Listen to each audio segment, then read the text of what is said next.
ফোনের গ্যালারিতে পুরনো ভিডিওগুলো যখন দেখছিলাম তখন সব থেকে শেষে ছিল আমার 3 বছর আগেকার ছাদ বাগানের এই ছোট্ট ক্লিপিংটা। তাই আজকের ব্লগটা এটা দিয়ে শুরু।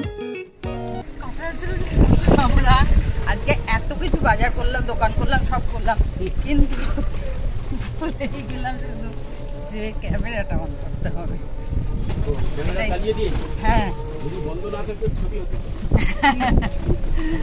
সেটা করতে ভুলে গেছি। মানে বাজার এসে অনেকদিন বাদে এসেছি তো এত মশগুল হয়ে গেছি। আগে মাঝে মাঝে আসতাম, এখন আর আসা হয় না তো, মানে এত মশগুল হয়ে গেছি, ভুলেই গেছি। হ্যাঁ হ্যাঁ হ্যাঁ, মানে সবটাই যেটাই দেখছি সেটাই মনে হচ্ছে নিয়ে নিয়ে একই রকম ব্যাপার। হ্যাঁ সেইটাই,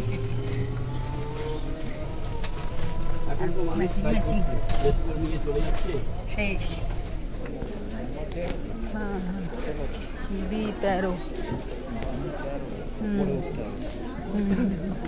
চলো।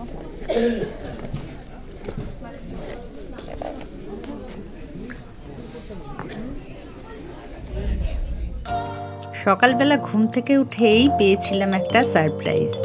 মানাই সকালবেলা আমাকে বললো যে মা তাড়াতাড়ি কাজকর্ম সেরে নেবে, আমি ইভিনিংয়ে তোমার আর বাবার জন্য 2টো সিনেমার টিকিট কেটেছি, তোমরা তো অনেকদিন কোথাও যাও না।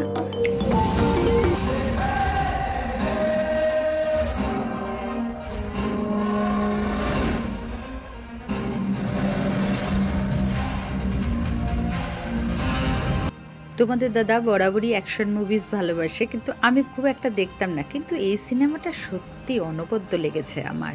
তোমরা নিশ্চয়ই ট্রেলার দেখে বুঝেছো। 6টা 10-15-এর মধ্যেই সিনেমা শেষ হয়েছে। তারপরে বাড়ির জন্য অল্প একটু স্ন্যাক্স নিয়ে বাড়ি এলাম। আবার পায়ে হাত দিয়ে কি করছিস? তেল মারছে আমাকে, দেবো না আমি, তুমি যতই তেল মারো। কি নেবে ও? ফুলের বীজ।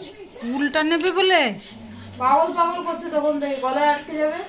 ফুল খেয়েছিস তো সন্ধ্যাবেলা, খেয়েছিস না? বীজটা নেবে, বীজ গলায় আটকে যাবে। পায়ে হাত দিয়েছে দেখো। তেল মেরে কোনো লাভ নেই। এই দে দেবো না, এই যে কোন কুকুরে কুল খায় রে? সাইড করে চলে গেছে, শুধু এখন বীজটা পড়ে রয়েছে। সেই বীজটা নেওয়ার জন্য পাগল হচ্ছে, দিচ্ছি না। ওটাকে নেবে, হাত পা ছড়িয়ে যাবে, তুমি দেখো পালে কোলে উঠে পড়বে। এরপর খানিকক্ষণ কোকোর বদমাইশি দেখলাম, তারপরে গিয়েছিলাম রান্না করতে। ঠিক আছে, আজকের মতো ব্লগটা এখানেই শেষ করছি। আবার দেখা হবে পরের একটা ব্লগ নিয়ে।